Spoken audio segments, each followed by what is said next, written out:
Hey, fellow readers. Thank you for joining us tonight. I have the pleasure of having who I consider a sister who lives in the wrong state. Valerie Frazier Lucy is joining us tonight, and we're going to talk about her book, Under the Bayou Moon. Thank you, Valerie, for joining us. It's so good to see you. Well, thank you. I am missing all my friends in Grand Rapids, and it's great to get to chat with you, at least on screen. Yeah, exactly. And if you know what, I have been talking to many authors on this thing, on this Zoom and such, and I enjoy all of it. I miss having you guys come in. I really do. But you know what? Hey, this is just as fun. So to get started tonight, so to get started tonight, why don't you tell us a little bit about Under the Bayou Moon? Okay. Well, the book was inspired by some travels for Southern Living magazine. That's my day job. I'm the senior travel editor at the magazine. And quite a few years ago, they sent me to Louisiana to do a story that was originally called Be a Cajun for the Weekend, and we were going to take a lighthearted approach, and we thought it would be fun. Well, my first interview was with a professor at the university there in Lafayette, who's a specialist in Cajun culture. And I saw right away, you can't just put on the mantle of this very rich culture in a weekend. You have to do more than two-step and have some gumbo. It's very deep and rich and meaningful culture and a very important part of the South. And so I called the magazine and said, I think I need another year. And they went, okay. So my husband, Dave, and I went, we made several trips there. And then I went back with a wonderful photographer named Art Maripole. And I was just taken away with it, just the bayou country and the Cajun prairie, and the way that music is just it's everywhere. It's a very natural part of life there. And I learned about, the struggle for Cajun culture to survive. And one of the things that this professor Carl Brousseau told me was there's a difference between being geographically isolated and being culturally isolated. And these Cajun people were not geographically isolated. There were, even in the early days, railroads and cars and what have you, but very different culturally. And I just thought it was such a rich kind of place, to explore, and beautiful in a kind of eerie way sometimes. And so I wanted to take readers there, and I wanted to look at this wonderful, rich Cajun culture from the perspective of an outsider, like I was, and so that's kind of where the book started. And I've said this to many people, it's one of the few books I've read where I went, oh, what fun to live on a bayou. Because I'm like, wait, there's snakes and alligators. I'm not living on a bayou. What's wrong with you, lady? So I know, but there's such a romance to it, just this idea of being tucked away, on this waterside house, little cabin with your own dock. And I just found it very romantic. I think it harkens back to my childhood fascination with Heidi, living in her grandfather's loft or whatever. Those kind of places, I just love those as a little kid, and I still do. Yep. And well, I think it's this one where she has to sweep the snake off the porch in the morning. I said, well, that would have been it. I'd have gotten my car and gone home.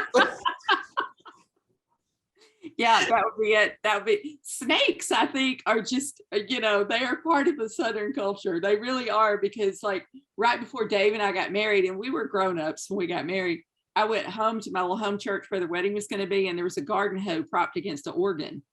And I asked my dad, what's up with that? And he goes, well, a snake came in and nobody saw it go out. So they So the last time we saw it, it was headed under the organ. So they just put a hoe by and I thought, well, most brides worry about tripping on their train. I've got a serpent to contend with, maybe. So, this one, honey, we're not getting married tonight till we find that snake. It'll be a little problem, So, anyways, yeah, they always come into my consciousness when I'm writing. Oh, that is hilarious. So I'm sorry. Everything obviously turned out okay. Did you ever find the snake? I know somebody's going to ask. I don't think so. I put that snake in my very first book, Missing Isaac. I had a snake loose in the church. And that was very much inspired by the snake under the organ right before my wedding. You use what you've got. Yeah, perfect. You know, who knew he was a starring role? Exactly. Now, so. Okay, so it's very obvious from your writing, because all your books are set in the South. Right. You know, at various points, but it's obvious you love the South. And, you know, we can hear that you're from the South. So where is your favorite area, state, city? You know, where is your favorite spot to go?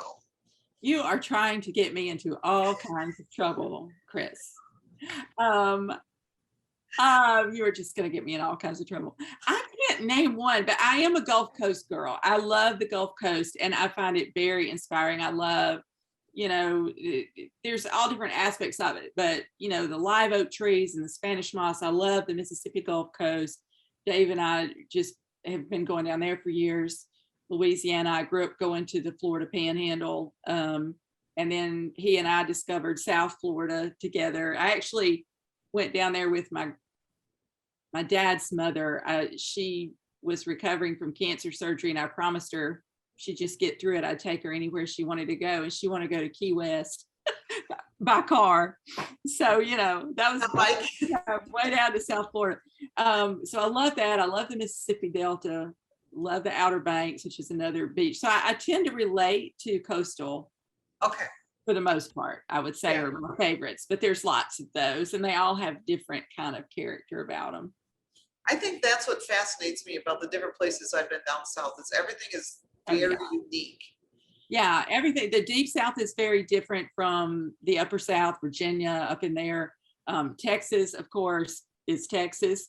And, and they will tell you that real quick. You know, I got all sort of arrogant about the weather when I was at Baylor. I went to school out there for 3 years, and Mother would call from Alabama, and I go, "Oh, we're having a cold snap. It dipped down into the 90s today." You know, that Texas heat was just, oh my gosh. It is no joke. No, but there's so many interesting, you know, you've got the Appalachian culture and the mountains in Tennessee, North Carolina, and northern Georgia is actually very mountainous. A lot of people don't know that.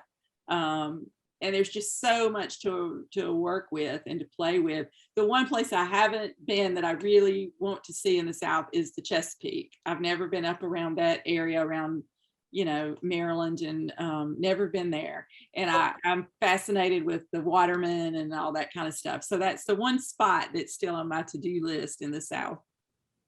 So we'll wander back to the book again, because I have a tendency to do that. I'm really sorry. I think of things and then I ask them. I'm really sorry.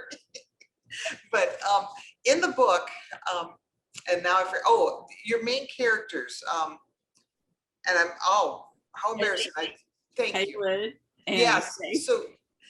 So you had her as a school teacher and start in New Orleans. I thought that was interesting. Go ahead.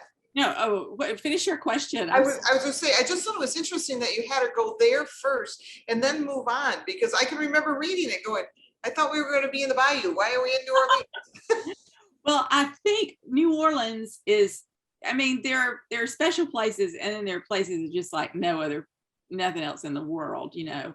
And I wanted to kind of capture a few things. One was my first experience with New Orleans, with just seeing the French Quarter for the first time and thinking, oh my heavenly days, I had no idea this was here, you know. And I remember showing it to Dave for the first time when he traveled with me. And I wanted, you know, I had this photographer, Haywood Thornberry, this is where she meets Haywood. And I had this wonderful experience with a dear photographer friend named Mark Stanley. And we were shooting the Gulf Coast after Katrina, like during the Katrina recovery. You know, Southern Living was doing a special section on that. And I remember just wandering New Orleans with him and seeing him see something that I completely missed. You know, we were standing on a street corner, and I saw him with his camera up, and I looked to follow the lens, and he was shooting something I never would have noticed at all, and it was beautiful and it was perfect. And that's kind of one of the scenes um, in that particular stop in the book. But I also wanted to show that Ellie's making a choice. Okay. You know, she's searching for something. She finds this beautiful city. She kind of imagines herself living this bohemian lifestyle, you know, and having all these friends coming around to her bookshop on Royal Street or whatever. She chooses something different, at least in the beginning, and you kind of wonder, is she going to be happy with that choice? So New Orleans to me was kind of the companion piece to Bernadette. It's kind of like the two lives that she could choose, either one of which might be very fulfilling for her. Awesome. So in this, do you have a favorite character in this one? Because every time I say, oh, I like so-and-so, and then it's like, yeah, but what about, and then, oh, I liked them all. Well, when I was researching the book, I just, you know, I Googled images of Louisiana in the Depression in the 1940s, and I discovered this photographer named Fonville Winans, who shot he was just this amazing character who shot these beautiful images of Louisiana and became a very well-known photographer. And also there's a cookbook out where his family collected his recipes. And I just was so inspired by this very charismatic photographer I've known so many interesting photographers and worked with them. And I just love the way they see things that the rest of us miss. And so he's very special to me. And my dad likes him. Daddy calls him Old Haywood, like they fish together, you know? So I do like Haywood a lot. And I also love Doc and Florence because, of course, I love all the main characters, Ellie and Rafe. Rafe is very special to me. My friend Jory, who's from Louisiana, helped me name him. I couldn't come up with a name for him. And she sort of called on her Cajun cousins to, you know, she thought about the people she knew in Louisiana and tell me, you know, you should call him Rafe. So thank you, Jory. But I like some of the minor characters. I love Doc and Florence because they were very much inspired next door neighbors who since passed away, and Julie McKinney. And they were just this wonderful couple, older than Dave and me, and just such a fine example, you know, of a Christian couple, and commitment to your community and good neighbors, and certainly commitment to each other and their family. So they inspired Doc and Florence. So they're pretty special to me too. So, and with all your books, you write these rich Southern historicals. I love them. I mean, again, other than living on the bayou and riding a bike to Key West, I mean, they're wonderful. Hey, and I keep thinking, oh, that'd be a neat bike ride. And what are you thinking? So you have to stop doing that to me. But anyways, is there another, would you be interested in writing like contemporary or something like that instead? Or is it you just like that Southern historical? I am always going to write Southern, first of all, because I like to lead with place. Okay. You know, I like to anchor my stories in a place that means something to me. Okay. And I admire writers who can write about all these exotic places far and away. I can't do it. I can't do it. I just feel so tied to the South that I don't feel like I could write about any other place in an authentic way. So they will definitely always be Southern. And I don't know, I just enjoy the past more than the present in terms of setting. Maybe period, you know. And part of that I think comes from my family. You know, when I was growing up in the 60s and 70s, it's not like we had a satellite dish in rural Alabama. My first phone that I remember was a rotary dial, and it was an 8-party line, like 8 families sharing. Can you even imagine people doing that now? So there wasn't a lot of media, and there wasn't a lot, you know, the kids played outside. You went outside, you rode your bike, you played in the woods, you waded on the creeks. And but when we were at home, which my parents and I lived with my maternal grandmother until they could save up enough money to build a house. And then she picked out her carpet and moved in with us. So she was always with us, and she had 8 children. So we were the center of that big extended family because they came to see her whenever she wanted them to. And you did not check your calendar for my grandmother. No, you came.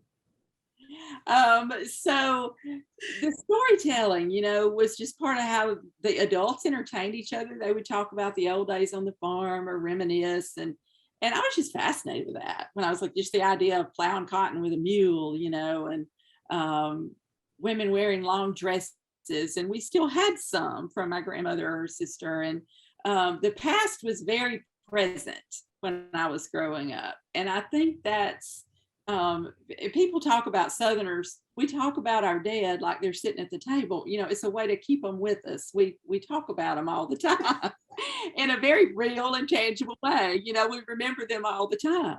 And when my mother, both of her sisters have passed away, but when mother says something just outrageously blunt and funny, I'll go, well, hello, Aunt Joyce, because she sounds just like her sister. It sounds just like her older sister is talking.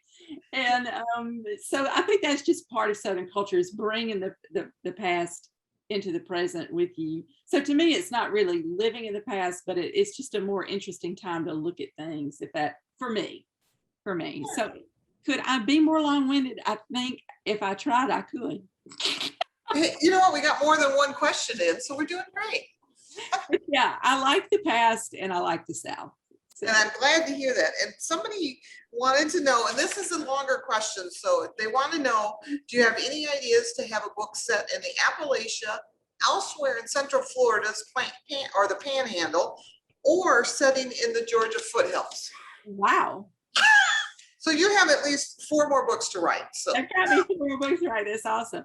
Well, Appalachian culture is very specific, and I love it. I think it's amazing. I don't know if I'm the one to write it. And that's an interesting question. I'm glad they asked that, because there are lots of stories out there that sound fascinating, or places like the ones mentioned. But if you don't feel like you have something to say about them, it's really hard to write there, to me.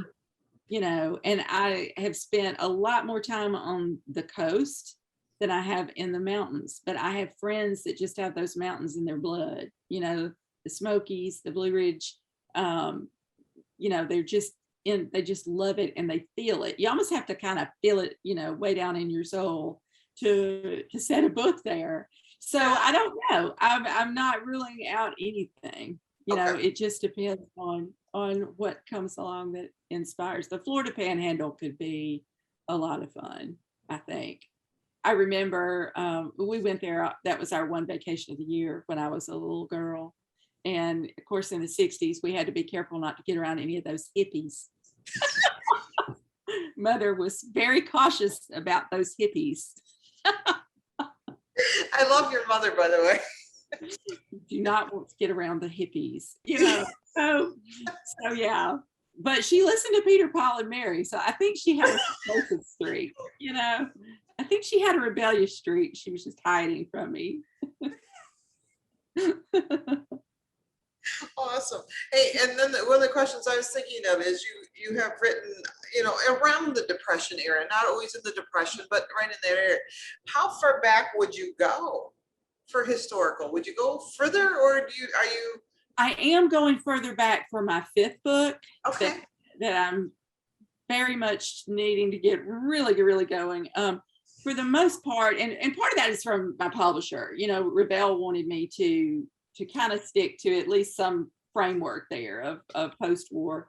But I had this story idea inspired by my grandmother and her sister, and it just wouldn't make sense anytime but the turn of the century. Okay. You couldn't make it happen in another time, and they agreed. And so I'll be going further back than I've ever been before in that story, to my grandmother's youth when she was a teenage girl. And I'm pretty excited about that. I think it's going to be something pretty special if I can, deliver the goods, if I can get it right. But I guess I just heard so many stories about World War II because it had such an impact on our family and our community. Mother had two brothers in the service. One was on Okinawa. She had, and of course, back then, even in peacetime, the draft was still going. So, all the men in the family were, in the service. And so I think those time periods are especially interesting to me. It's also a time of transition for the South. The first mechanical cotton pickers came around in, I think, 1960. So after that, that sort of changed the fabric of Southern society, because when cotton was being farmed by hand, it required a lot of people. And there were actually more people living in my little home community when my mother was a girl than when I was a child, because by the time I came along, machines had replaced a lot of people, sadly, and they had moved on to other ways of making a living. But it was a much more interesting community, I think, back then, when you had all these families connected to farm work. So I like those times of transition. I like people in transition. Ellie is very much in transition. So is Peyton in The Key to Everything. So, are really most of my characters that are the main characters. If you look at Pete in Missing Isaac, he's very much coming of age and changing. And Yep. the characters in Almost Home are basically in this strange holding pattern. They've all been pulled away from home because of the war, and they're dealing with all kinds of issues, personal things that they can't really do much about till the war's over. So I like that kind of situation, I guess would be the word, where people are in transition, or they're seekers. I like seekers who are trying to figure things out, and they just aren't accepting the surface explanation that they've been given. I like that a lot. And with Under the Bayou Moon, I actually, dedicated it to all the teachers, and one in particular, my Aunt Patsy, who was just a really gifted teacher and loved history and loved local history. She wanted her kids to understand not just America and Alabama, she wanted them to understand Harpersville, their little town, and how it started, and who created this place where they live. And so I put a lot of that kind of love of teaching into Ellie. That a lot of that came from my aunt. Interesting. Oh, I could listen to you talk about that all night. So a little bit of a history buff myself. I don't know. Yeah, me too. It just fascinates me. So and I think that's part of why with me, your books are so interesting, because they're part of that fabric of our story as a country that we don't always hear. Mhm. You talked about Almost Home, where you had these groups of people, groups or individuals, but that were all in transition because the Depression was ending and the war had started, but things were still unstable. Oh yeah.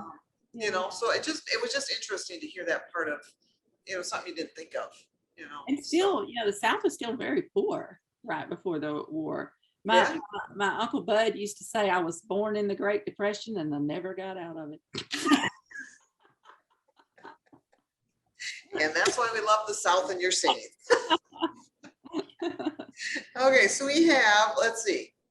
What do you hope most readers will take away from reading Under the Bayou Moon? I hope they feel like they're there, because it's such a special place that if you've never been to Louisiana, or you might never go, I really wanted to take you there through your imagination. And because parts of Louisiana are disappearing, the wetlands, so I want people to appreciate it and feel that magic of that place.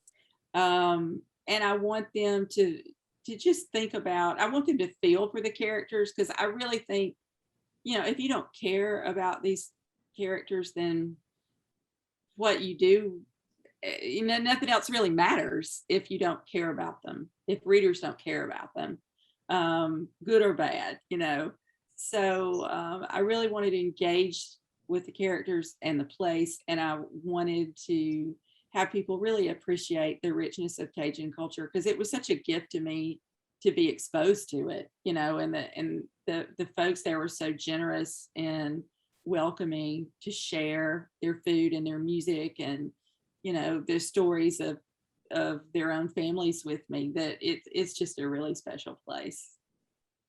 Awesome. Okay, so somebody is snooping in the background. They Okay. asked if the photos on the wall are interesting. Are they related to your books? Yes.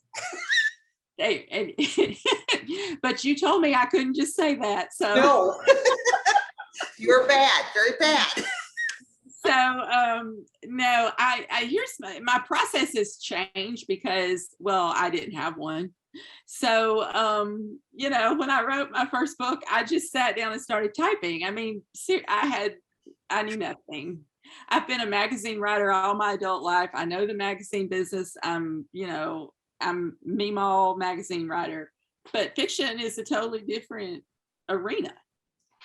And so the first book I wasn't really planning on publishing. I was just needed a creative outlet. So, we won't even, it was I never knew what was going to happen. I got a little better with the second book. The third book, I think it was the third book, I started storyboarding, kind of like we do with magazines. I would go online and I would find pictures of people and places that reminded me of what I had in my head, and I would put them all over my office. And because The Key to Everything was inspired by my friend Holly's dad, she sent me actual pictures of him and her mother, who inspired the boy and girl in the book. And so I had those everywhere. And so with Under the Bayou Moon, I really took it up a notch. It was just plastered everywhere. I had pictures with names, because I cannot write from an outline. I have never been able to write from an outline. It just feels like I'm in a box and I can't stand it. But the storyboarding really kind of helped me to get these pictures, inspiration pictures, and then to just kind of group them together into ideas. And so with my fifth book, these are some of the inspiration pictures for, it's tentatively titled Letters from My Sister. And so those are some of the pictures. And some of the ones over here, there's a gentleman in Harpersville, Mr. Peter Datcher, who found just this trove of family pictures that he donated to the Alabama Department of Archives and History. And I went there and looked at some of Mr. Datcher's pictures of his family and put some of my own family, and then the rest are just total strangers from the internet, but they work with my characters. So, and it'll be set in Alabama again. I'm going back to Alabama for this one. Do you have a release date yet? Are you allowed to say? I don't know. Sometimes you're not allowed to do a lot of talking. I don't think I have one. Okay. I have a manuscript due date that is the reason I don't sleep at night. Let's say spring-ish. So I'm not sure what the release date is. I know sometimes it's hard because you're in the middle of everything else. So yeah. So, it's hard to keep up. I know, because you're talking about a book that you wrote 2 years ago, and now we're writing something completely different. Exactly. It always makes it interesting. Exactly. Somebody wanted to know, did you get to visit or stay in a cabin like Ellie's and like overnight deep in the bayou? No, but I wanted to. My husband, every now and then I'll go online and I'll show him a houseboat in the bayou and go, we should do this, and he's like, are you sure? There are alligators, Those are bad. Alligators are bad. Have you ever seen a white alligator? No. I found a picture. I stumbled onto that white alligator online, and they're albino alligators, which are completely white with pink eyes. And then there's I don't know how you pronounce it. I think it's leucistic alligator. It's white with a little pigment, but it has sapphire eyes. Oh, and it's just the most amazing looking creature I've about ever seen. They're very rare. And so I decided I had to put that in a book. I mean, it's just so, it's like the swamp Moby Dick, it just has to go in a story somehow. But no, you see all kinds of interesting cabins and things on stilts and, in Louisiana. And so, yeah, I have a vision of me in a cabin, but it has not happened yet. I said, yeah. It's on the bucket list. We'll get you to come stay in a cabin in Michigan. How's that? There you go. That sounds good. So somebody wants to know if it's challenging to switch between writing nonfiction for Southern living and then fiction. They actually, one kind of feeds the other, because all of the traveling that I did for Southern living was wonderful fodder for fiction writing, you know. Interesting. Yeah, the primary difference between the two is that when you're writing for a magazine, you write from the outside in, and when you write fiction, you write from the inside out.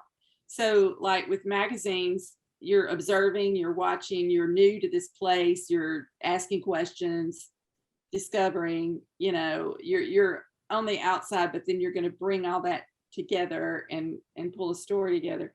With fiction, you have to really go inside the character and look at the world through their eyes in order to write about them in a believable way. So you can't really write about them by looking at them. You have to kind of be them. So, and That that's, was, yeah, go it's, ahead. it's fun to do. Yeah. It's I, really you know, and I like how you put that. I haven't heard anybody say that, where you know, like when you write for the magazine, you look inside, you know, you're from the outside in. But when you're writing fiction, you're writing from somebody else's perspective, that, you know, from their eyes. And that's really kind of a neat way to put that. I really like that.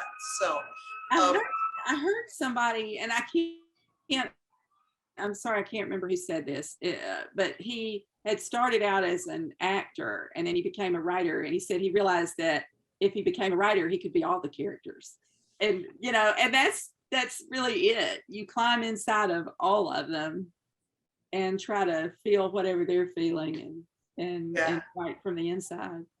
Yeah, that's a neat way to look at it. So I also have to ask, because every one of your books makes me hungry. Um, so yeah, gumbo and all that fun stuff. But so when is your cookbook coming out? Oh my goodness, that would make a lot of people at Southern Living laugh real loud.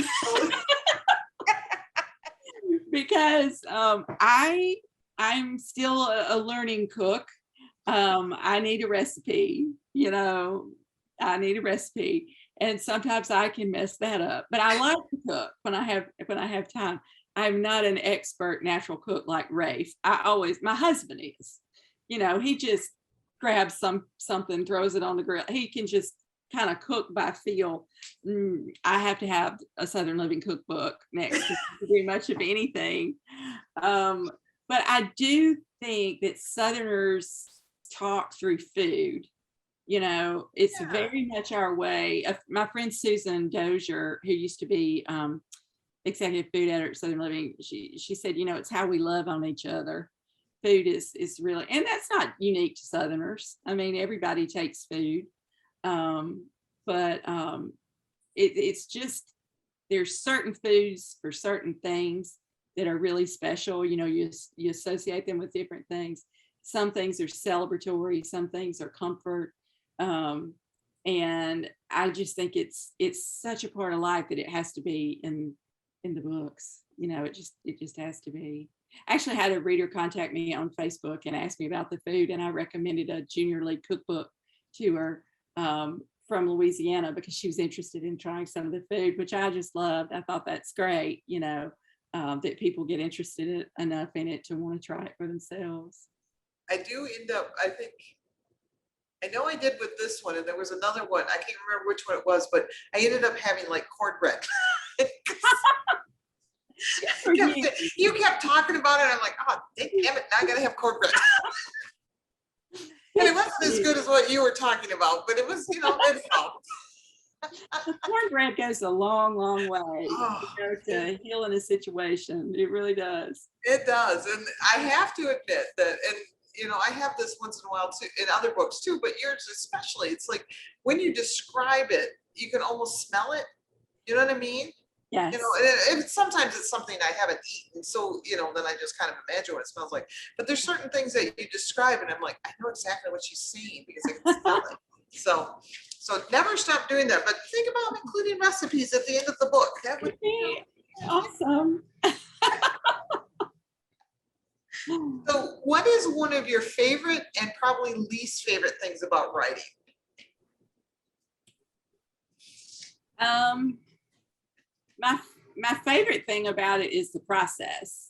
You know, it's just the sitting down and getting your head into this other place, and it's pretending, you know, of going to a completely different place in your mind is really fun. It's actually doing the writing is a lot of fun. The least favorite part, deadlines. That's easy. Deadlines. That's awesome. I don't think anybody's ever said that either. Yep, Who I was supposed to interview you. No, I love the escapism of it. I love the way characters, you can bring them into the story for one purpose, but they develop their own purpose. They come alive and they do what they're going to do, and that's what I really enjoy, is seeing where they go, because sometimes they turn into somebody different, you know, that you didn't intend for them to be, and they get a lot more interesting when they do that. With Missing Isaac, one of my favorite characters in that book is John Pickett, who is Dovey's father. And he started out as just this background character. And the more that I dealt with him and made him more interesting, he became just really my favorite, probably my favorite character in that book, you know. And so my friend Tanner Latham, who's a wonderful multimedia storyteller, Tanner was freelancing back then, and I hired him to edit my book because I didn't have an agent or a publisher or anything. I was just trying to make the manuscript decent. And so we were sitting together over some fried green tomatoes at this cafeteria in Birmingham, and he goes, "Do you realize this guy is a totally different fella in chapter 8 than he was in chapter 3? I said, yeah, I changed my mind. So I try not to make that drastic of a shift, but sometimes the circumstances dictate it. Like in Under the Bayou Moon, the character of Boone Strahan, who is the senator's son and the superintendent of education, he initially was going to be just like his father, just a sort of yes man and, you know, just a puppet for his dad. But he was boring that way. And he actually became more interesting when I made him more decent, you know, because now he's kind of struggling, you know, he actually has a conscience. And so that made him a more interesting character. And so sometimes you make those little tweaks and it moves the story forward in a different way. And I have to agree, and I had forgotten about him until you said something, that I really enjoyed his character because of the growth you gave him. You know, because I, like you said, I just kind of figured he was on his dad's side and would do what his, you know, and then to make him what he was, I just thought that was such fun writing, you know. Well, thank you. Thank Yeah. you. It's definitely fun to do. Yeah. So, this is a good question. Which character from the books you've written is the most like you? Well, I'm not nearly as interesting as any of my characters. There's, you know, there are none that I'm like, I'm sorry. I wish I were Ellie. You know, I love Ellie. I love Daisy in Almost Home. She's actually modeled after a dear, dear sister friend that I lost to cancer when we were 32. So the friendship between Daisy and Anna is very much modeled after my friendship with Missy, you know, because I was always the gullible one and Missy would be the one just going, please, you know, she was much savvier than I was. So I love Daisy. There's so many characters I love in these books, but I don't really think I'm like any of them. You know, there are bits and pieces of people that I love in a lot of them. You know, they're, you know, Pete has kind of an inch in. I think you froze a little bit there, Val. So we're going to give you a second here. Hopefully you can come back. What do you got there, Beck? Becky's over there scrambling. So we're going to keep talking here. I have to admit, we've got some really good questions yet coming. So Valerie will come back with us shortly. If you want to put in the comments if you've read the book yet or not, we can talk about that a little bit. I know for me, reading in Under the Bayou Moon was one of those books where I wanted to hurry through it, but Val made me slow down to catch everything.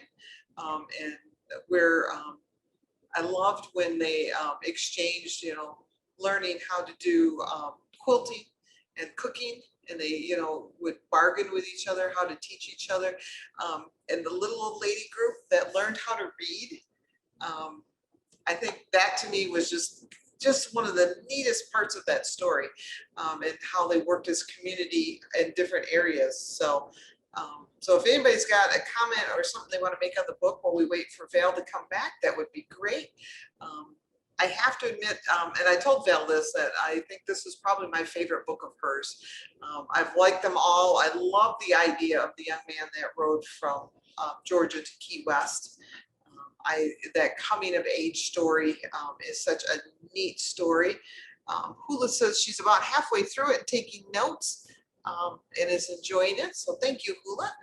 Her book club is going to do it. In fact, I happened to see a post of hers on her Facebook, and she did find a little white alligator. I thought that was kind of a cool idea. I should have thought ahead, could have borrowed it. But yeah, so it does lend itself very well to libraries in book clubs like that, because they can, there's a lot to discuss there history-wise, and in the schools and such that were in these small communities. So yeah, so we're getting there. She's talking to her on the phone, so we'll go a little bit longer if we have to. So if you want to hang in there past 8 o'clock, we'll keep going. So, but I really appreciate you guys staying with me here as we work through some technology problems. So can we just get her volume back maybe? That would be, so yep, we're working on it. So I was trying to think, and this next book she's working on, where she had mentioned that it was going to be more of a turn of the century. So even before World War I. So I'm really looking forward to that one. I've had some hints come through on that. So that I'm really looking forward to. It'll be a little bit different for her. So it'll be exciting writing for Val. And I know we as readers are really going to enjoy it. So, but other than that, we are definitely working through the technical difficulties here. And so yeah, she's over there laughing at me is what I hear. So she's trying to restart her computer is the words I'm getting here. So we're getting close. We are. And I'm sorry you're stuck with me. I know that's not why you tuned in, just to see me. I know. So she'll get it back on in just a few minutes. I know it. So we obviously, she was worried about computer bugs, and I told her we were going to use some Raid and spray, but we obviously didn't spray enough. So, but yeah, so I think, yeah, it looks like they're getting there. So we're getting close. We're getting very close. So I was trying to think of an almost home. And I want to go visit that area where they made the lake, and the home that was there, and the community home that they had, where they had the people came and stayed, and they weren't just tenants, they were actually became family. So that to me was always interesting. So oh, we're clicking buttons now, so it must be getting close. So are you resending her the link? Yeah, so we're getting there. So very close. Is there anybody that was thinking about any new books? Let me click on my chat so I can see if we got anything else going. So, but yeah, you're welcome to comment and make some questions there and see if we're, and somebody was all hungry. So I agree. I have to admit, when I get done with her books, it's like I want to make a gumbo, and I need to make some Creole and such, cook blackened shrimp and things like that, because they all just sound so good. But yeah, so, and I did think of that. I said she needs to start putting those recipes in the back, because if nothing else, she also works for Southern Living, so the recipes would be like really good. So so it'd be interesting to see what we could get. So but hopefully it is going soon.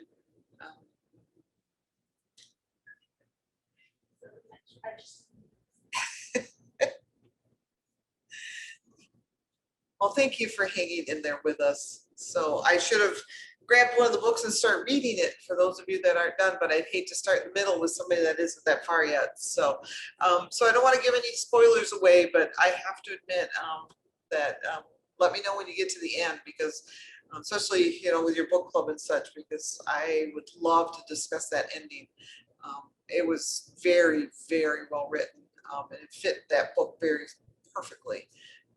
I didn't know it until I got done reading it, and I'm like, you know, this is how books are supposed to end. So, yeah, so, but, well, not sure how this is gonna go. So now we have pacing. So,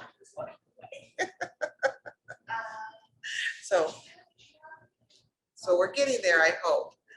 But thank you for hanging in there with me. Let's see, what else can we talk about? We could talk about books in general. I hate to not talk about Valerie's books, but I'm sorry? Upcoming events.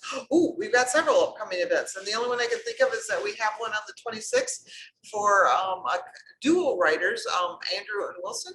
They are Tyndale authors, and they have written Dark Conceptions. It's a very different book, and I am thoroughly enjoying it. It's kind of action, adventure, fantasy, spiritual warfare all rolled into one. Thoroughly enjoying that.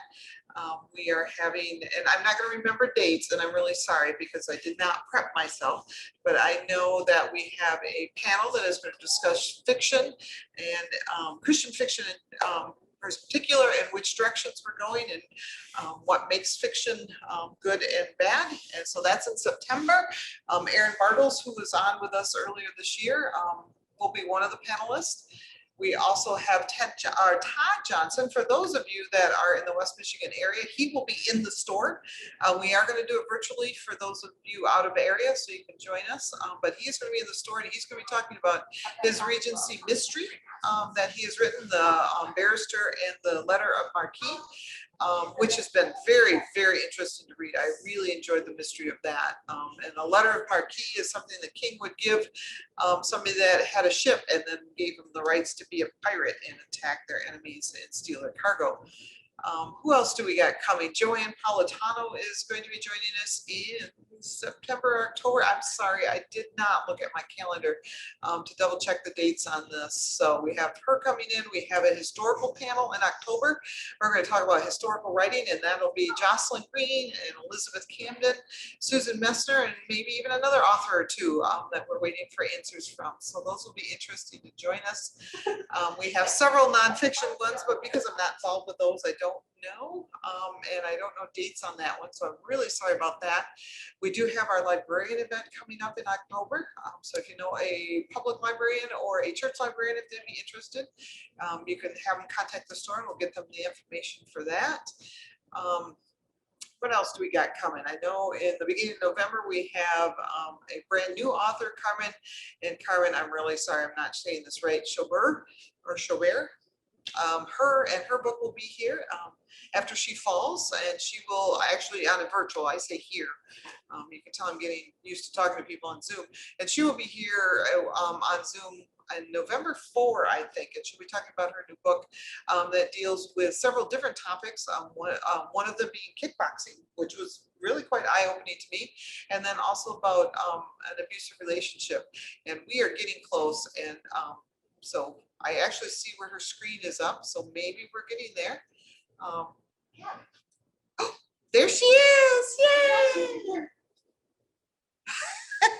You did it. Can you hear me yet?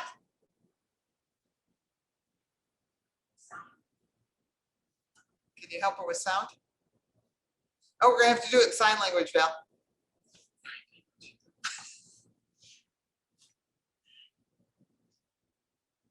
We're getting close. I still can't hear.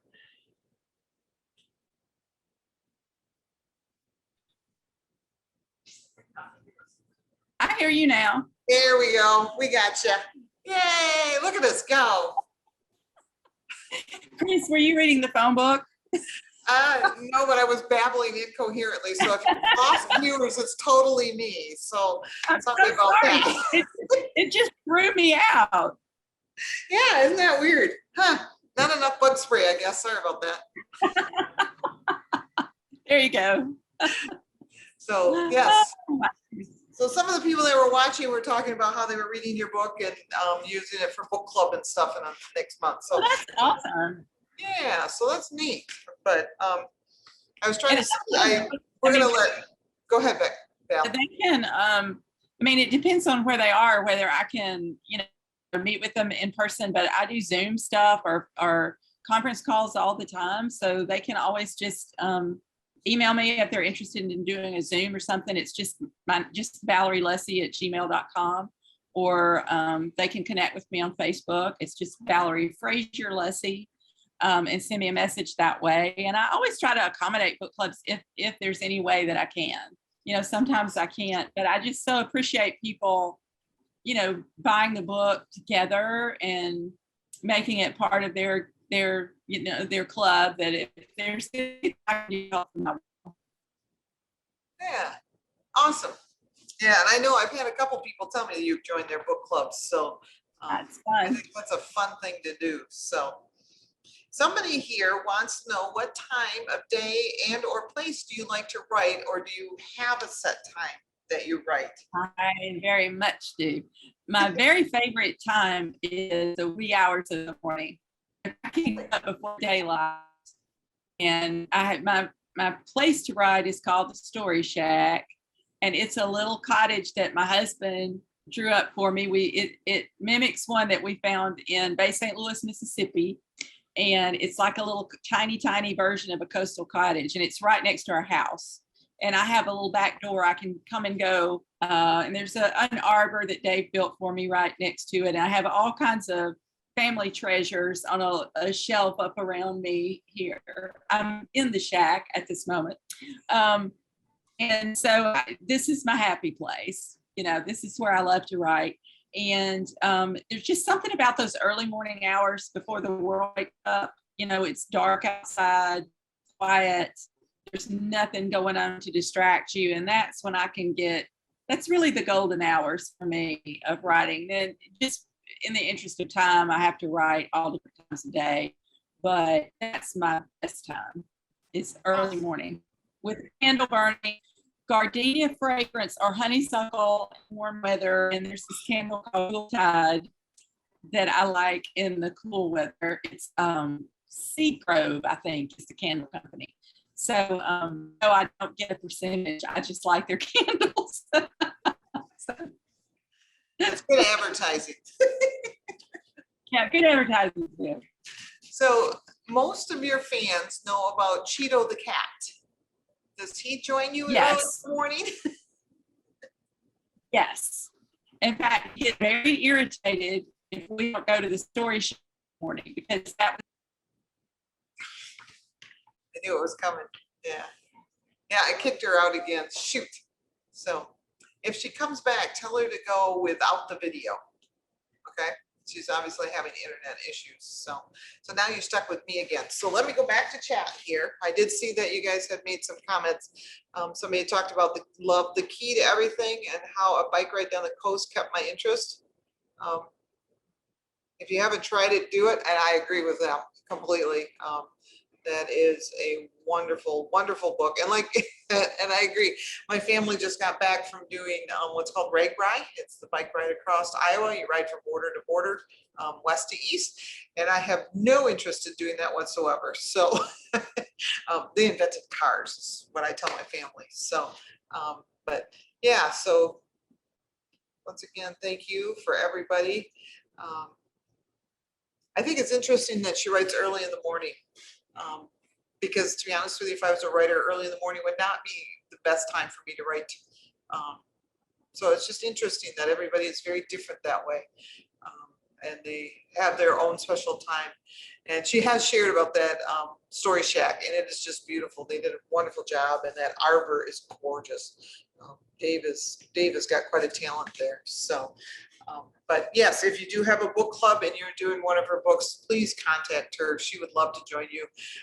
She is a lot of fun, and getting the author's insight in their books really makes these books more and more interesting. So, yeah, so are we getting a hold of her? I'm not even sure. Oh, hold on. we might have to let her in, so, hold on, tell her, yeah, and if she can hear us, just go with just sound, Valerie. That way you might not get kicked off quite so quick, because sometimes that video can be weird, so. But, do you see her? 'Cause she's on mine. Here we are doing all these fun things without, oh, here we are again. Do you want to try it with just sound, Val? Instead of video?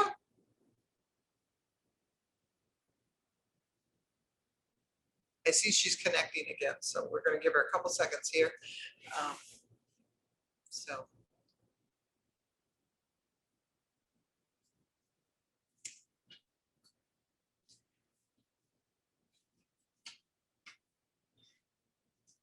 Yeah, that's what I figured too. So, let me know when you can hear me, Val, so we can we'll get going again. So, can you hear us yet?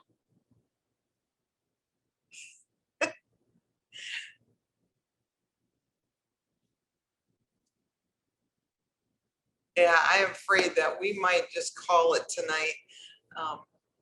Maybe there's a storm between her and us, and that is throwing everything off. I don't know. To be honest with you, I have no idea how this all works. It's all magical, and she shows up on my computer. So, and Becky makes me look good. So that's what works out really good for me. So, I have no idea if a storm would affect that or not. So. We're going to give it a try here and see if we can get her back on. If you can hear me, Val, I would recommend maybe turning the camera off and going with just sound. That might help. Okay. See if that works. No. Can you hear Yeah, me? I can yep, I can hear you. Okay. Can you hear us? Yeah. Yes. So I don't know if you want to just turn your camera off. Okay. That would help? It's off. Okay. It's off. Okay.